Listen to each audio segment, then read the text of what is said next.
Hi folks, this is Danny at Bradley James Classics, and today's classic is a Rover ZR. It's the 160 model, and it's an MG Rover, sorry I ought to say, or just an MG actually, and this one is in particularly nice condition. It's covered just 70,300 miles. Last owner for the past 10 years, who was an enthusiast. He himself worked at Longbridge, so knows a bit about these cars. It shows 3 previous owners. Now the colour is special because it is a limited edition colour. It's called Celestial Metallic, and it looks stunning. I mean, the paintwork is in excellent condition. No sign of any serious bodywork issues, any scratches, dents and corrosion. It looks good enough to give it a wash and take it to a car show, and you will fit right in. Now these were very popular hot hatches back when they were new. They were offering all sorts of deals like free insurance and paying the VAT and so on and so forth. In fact, this MG company did everything to stay alive, and sadly it was 2005 it finally had to fold up, which is a real shame because cars like this were pretty special, and this is a facelift version. Now the facelift version is just generally softer lines all round, different lights, different dash, a softer feel to the switchgear. There's several changes. Performance wise, of the 3 ZR offerings in a petrol engine, they did a 1.4, which is a 105 brake, I believe. They did 120, and they did this range topping 160 brake horsepower. Now in its standard guise, it was a 0 to 60 in 7 point something seconds, and it could do 135 miles an hour, which was pretty impressive for a little car of this size. I think the 2-door car looks fantastic. The colour absolutely makes it.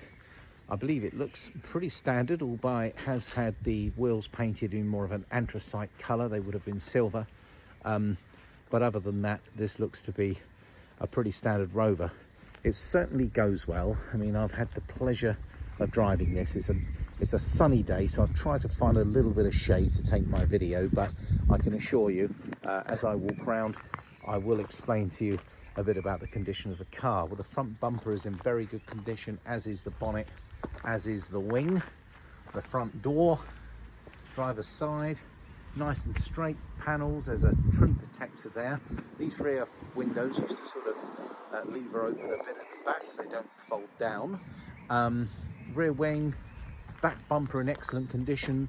The 4 wheels look like to be in refurbished condition. Excellent across the bonnet.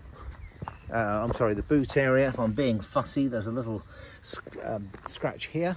Very good condition on the bonnet, spoiler, roof, glassware all good, no serious cracks or scratches.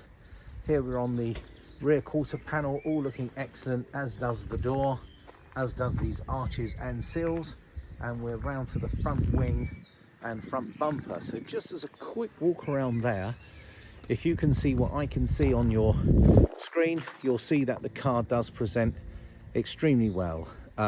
It looks the part, it sounds wonderful, it goes really well. Interior is rather nice. Now that's got a name as well. They call that Axis, AXIS, AXIS, and that's a combination of cloth and leather, and they look very smart, those seats, very supportive. They are excellent comfort. You have a leather steering wheel and gear knob.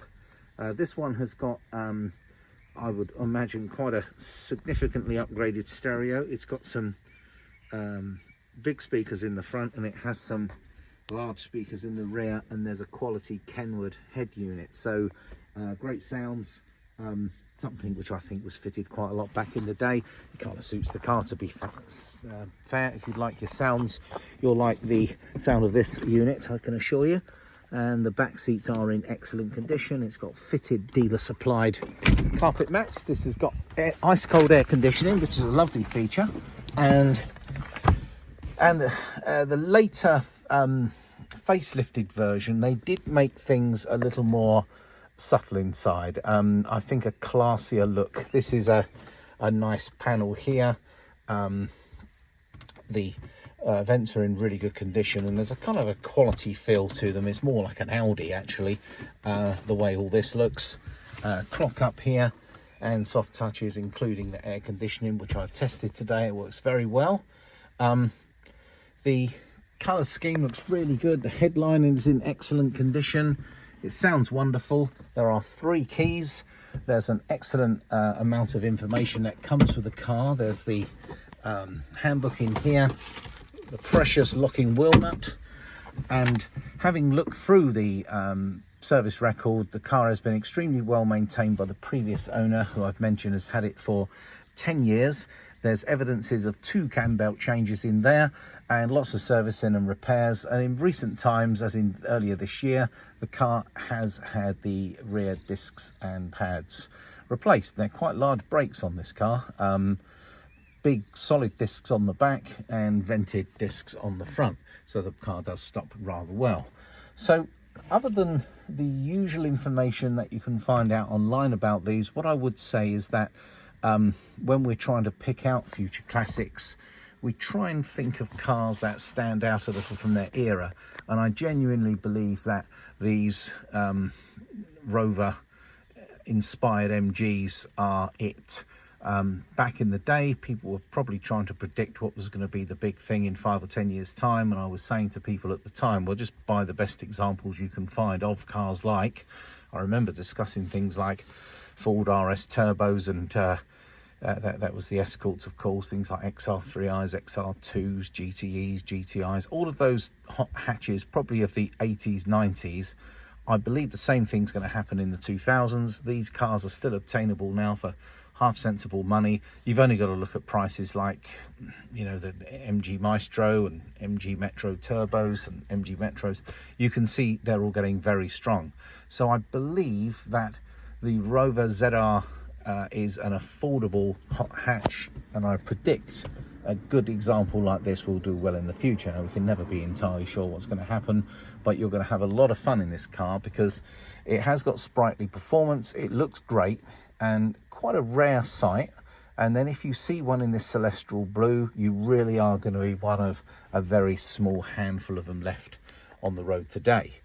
So we've had a good chat about the car. She's nice and clean under the engine bay. There aren't any issues with this. It was actually traded in by an enthusiast, and he traded it in for a much older MG, one from the very early 70s, in fact.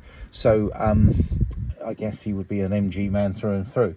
I'm very glad to get a car that's been so well looked after. It does make my job much easier, of course. We have given this car a look over in the workshop. It has driven extremely well. It's got good tyres all round, which you'd need on a car like this, and it's just ready to hop in and enjoy. This could be used as your daily. It certainly keeps up with the flow of traffic, I can assure you that, but it would also be welcome at any car show in the land because it's a rare car and well sought after. You can, with 70,000 miles on, it does make it one of the lower mileage cars of this era. Obviously, for a car that's remarkably 20 years old, that's very good. So I'll be more than happy to discuss this car with you. It may be that you'd like to trade in your existing classic or modern or even a light commercial car. We can certainly always help with that. Delivery is available at a sensible price. We can deliver the car anywhere in the UK for you. We'd need your postcode for a quote. We are quite close to the M3 at Basingstoke, just a 10-minute drive from Basingstoke. We're based in North Hampshire in Overton. There's a railway station at Overton, so this is the kind of car you can come and see, fall in love with it and drive away. It's ready to go. It's got MOT to February 2025, and the car has already been through our workshop, and it's all in excellent order, ready to go. No issues, drives very nicely. So yeah, I would urge you come and see this one because we haven't offered one in this condition with this mileage before. I suspect it's going to prove popular because it just happens to be a lovely little car. Well, folks, any other questions, please get in touch through the usual channels. Well, let's have one little look around this car together before I do close up. I think I may have mentioned 3 keys and 2 remotes, the dealer handbook, and a wodge of invoices for servicing and repairs, and lots of old MOTs which help tie up the mileage. And if you look through the MOT history on this car, that will show you just how well the car has actually been looked after. It's not one of those which ever mentions things like corrosion or any serious issues at all. It's certainly been well loved, and it looks beautiful. It's called Celestial Blue. It's a 3-door 160 model with air conditioning. Thank you very much for watching today's video, folks. This is Danny at Bruddy James Classics, signing out.